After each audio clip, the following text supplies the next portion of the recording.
Part 2. Verdant Wind. Verdant Rain Moon. Fodlan's New Dawn.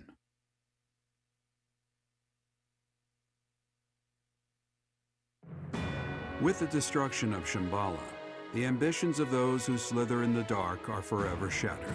However, Rhea has suffered grievous injuries in the process. Yet, certain mysteries remain unsolved, so Claude and the others approach Rhea, who is now confined to her room due to her wounds.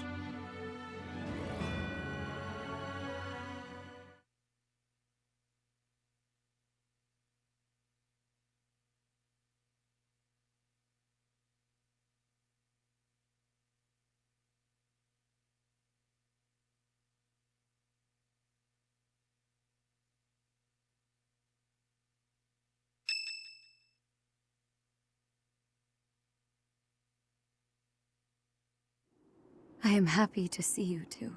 Sorry to interrupt your rest, but there are some things that we absolutely must ask you. It seems I do not have much time left. I do not intend to hide anything any longer. Rhea, I have to ask, you're the Immaculate One, aren't you? If what I'm thinking is correct, that's what the Children of the Goddess is referring to. In other words, I am the last child of the Progenitor God. A long time ago, the Progenitor God came from somewhere far away and descended upon this continent. She changed her form to resemble that of a human and gave her own blood to birth her children. The Progenitor God and her children shared knowledge and skills with the people of the land. Together, they built a prosperous civilization. But the humans turned their backs on the teachings of the Progenitor God and engaged in senseless wars. Eventually, people began to think of themselves as gods and challenged the Progenitor God herself to battle. The land was scorched in the war that ensued, and the majority of humans were annihilated. I believe that those who slither in the dark are the descendants of those who retreated beneath the ground during that time. So they'd been waiting all that time for their chance at revenge. It took the Progenitor God an astonishing amount of time to revive the ravaged world. But eventually, the continent found peace again, and the Progenitor God, having fulfilled her duty, fell into a long slumber in the Holy Tomb.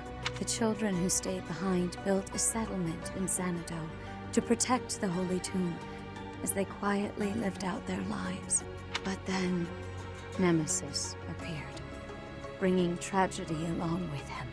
Even now, I cannot forget the sight of that massive canyon painted red with blood.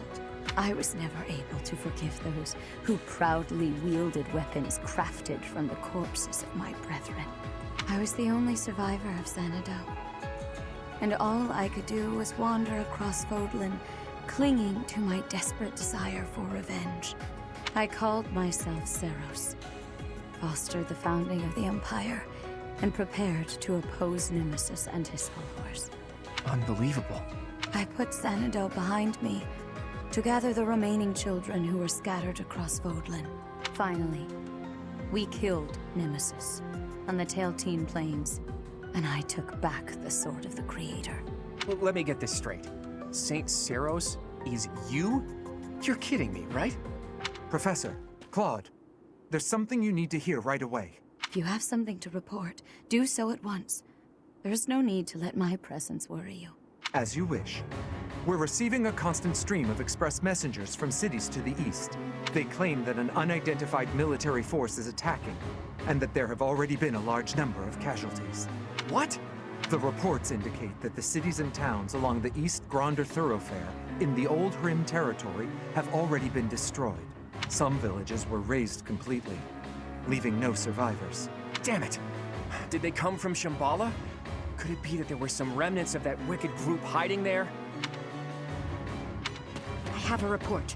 The unidentified military force has crossed the Great Bridge of Murden. Alliance forces met them in battle, but it seems they have already broken through. They've already made it so far. Is Count Gloucester unharmed? The Count is fine, but apparently my brother joined with reinforcements and was gravely injured. You mean to tell me they easily got past a general as skilled as Holst? They say the enemy general has a weapon that resembles the sword of the Creator. Even my brother was powerless to stop him.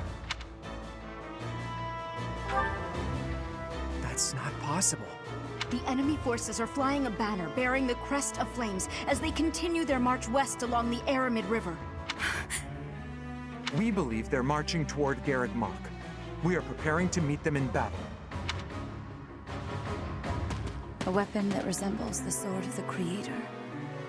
And banner bearing the crest of flames. There is only one explanation. The one leading the enemy force is Nemesis himself. Nemesis?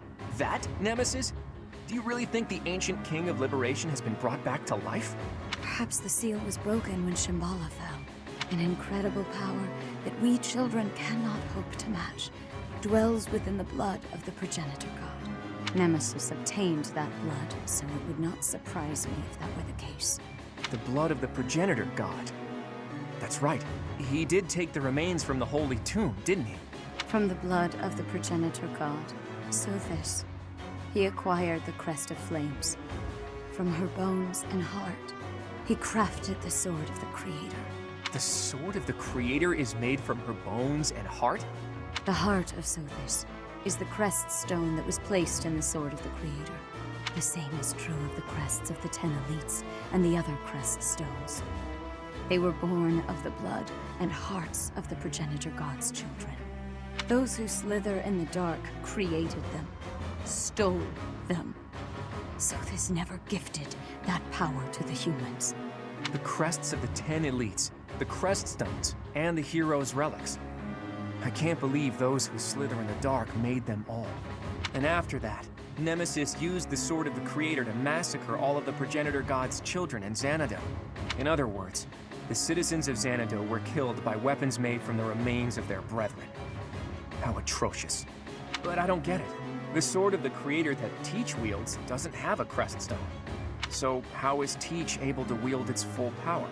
The crest stone of the progenitor god dwells within your professor.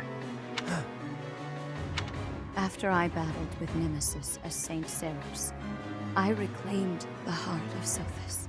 I wanted to use that heart to resurrect her, even though I had to do some questionable things to achieve that goal. I wished to see Sothis, my mother, once more.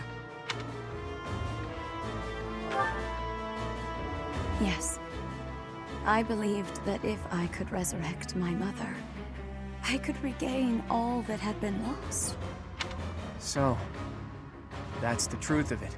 I suspected that your body housed the consciousness of Sothis. Those suspicions were correct. And yet, she merely gave you her power and vanished. My dearest wish did not come true. But you did inherit the power of the progenitor god. Now, you must use that power to defeat Nemesis once and for all. Fodlan's blood-stained history must end.